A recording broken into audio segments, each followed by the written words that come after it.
آج جو ہم سٹوری شروع کرنے جا رہے ہیں اس کا نام ہے بندروں کی ٹولی۔ سٹوری شروع کرتے ہیں۔ ایک جنگل میں بندروں کی ایک ٹولی رہتی تھی۔ اس ٹولی میں 2 بچے بھی تھے جو بہت زیادہ شرارتی تھے۔ ان کے ماں باپ بھی ان کی شرارتوں سے تنگ آ گئے تھے۔ اسی جنگل میں ایک ننھا زراف بھی رہتا تھا۔ وہ بہت ہی سیدھا سادہ اور بھولا بھالا بچہ تھا۔ ایک دن گھاس چرتے چرتے وہ جنگل کے اس حصے میں آ گیا جہاں بندروں کی یہ ٹولی درختوں سے پتے اور پھل فروٹ توڑ توڑ کر کھانے میں مگن تھی۔ دونوں چھوٹے شرارتی بندروں نے زراف کو دیکھا تو انہیں حیرت ہونے لگی کیونکہ ان بچوں نے کبھی ایسا کوئی بھی جانور نہیں دیکھا تھا۔ بندر کے ایک بچے نے کہا، ارے دیکھو تو کتنا عجیب و غریب جانور ہے، آؤ اسے چھیڑتے ہیں۔ دونوں بندر کودتے پھلانگتے درخت پر پہنچ گئے جس کے نیچے کھڑے ہو کر زراف پتے کھا رہا تھا۔ اس درخت کی ایک شاخ پر بیٹھ کر دونوں نے زراف سے کہا، اے لمبو، تمہارا کیا نام ہے؟ زراف نے بڑی نرمی سے کہا، میں زراف ہوں، کیا مجھے دوستی کرو گے؟ تم لوگوں کے نام کیا ہیں؟ دونوں بندر شرارت سے کھلکھلا کر ہنس پڑے اور کہنے لگے کہ تم سے ہم کیوں دوستی کرنے لگے؟ کتنے بدصورت ہو تم، مینار کے جیسی گردن اور سیڑھی کے جیسے پیر، ہمیں نہیں کرنی ایسے بے ڈھنگ جانور سے دوستی۔ اتنا کہہ کر دونوں بندر زراف کو چڑھانے لگے۔ ایک بندر نے درخت سے ایک پکا ہوا پھل توڑ کر زراف پر پھینک مارا۔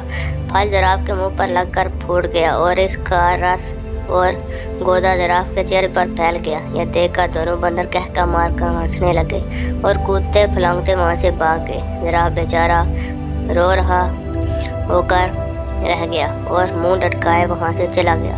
ایک دن دونوں شرارتی بندروں نے یہ طے کیا کہ وہ جنگل میں خوب دور تک اکیلے گھومنے کے لیے چلیں گے۔ صبح صبح جب باقی بندر سو رہے تھے یہ دونوں شرارتی بندر چپکے سے نکل پڑے۔ کچھ ہی دیر میں وہ بندروں کی ٹولی سے بہت دور نکل گئے۔ جب انہیں زوروں کی بھوک لگی تو ان دونوں نے پیڑوں کی پتیاں اور پھل فروٹ کھا لیے۔ انہیں اس طرح گھومنے پھرنے اور موج مستی کرنے میں بڑا مزہ آ رہا تھا۔ دوپہر ہو چلی تھی۔ وہ دونوں گرمی سے بچنے کے لیے ایک درخت کی ہری بھری شاخوں پر جا کر بیٹھ گئے۔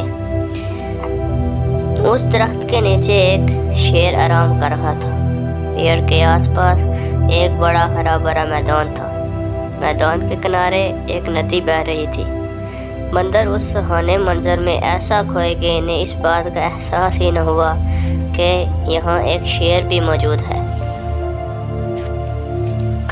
لیکن جب اپنے چہرے پر بیٹھی ہوئی مکھیوں کو اڑنے کے لیے غرایا تو بندروں نے شیر کو دیکھ لیا۔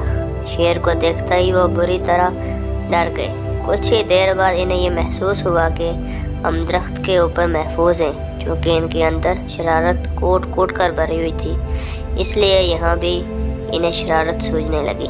ان دونوں شرارتی بندروں نے آنکھوں میں اشارہ کیا اور درخت کا ایک پھل توڑ کر نیچے گرا دیا۔ پھل سیدھا شیر کی ناک پر گرا۔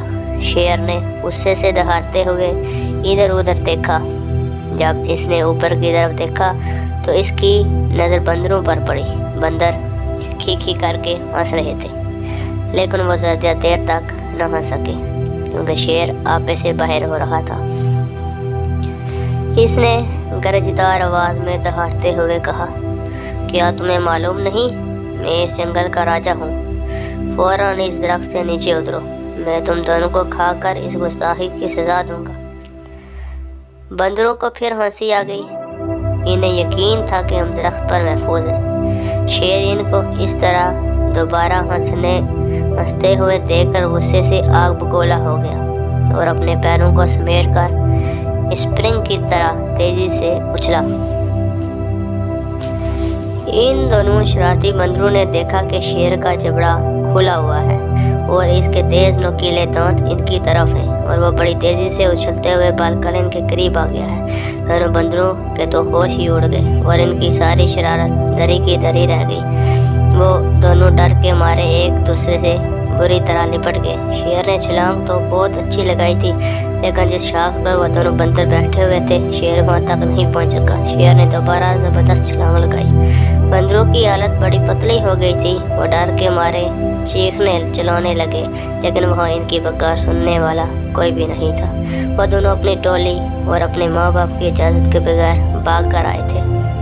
اس درخت کے آس پاس کوئی دوسرا درخت بھی نہ تھا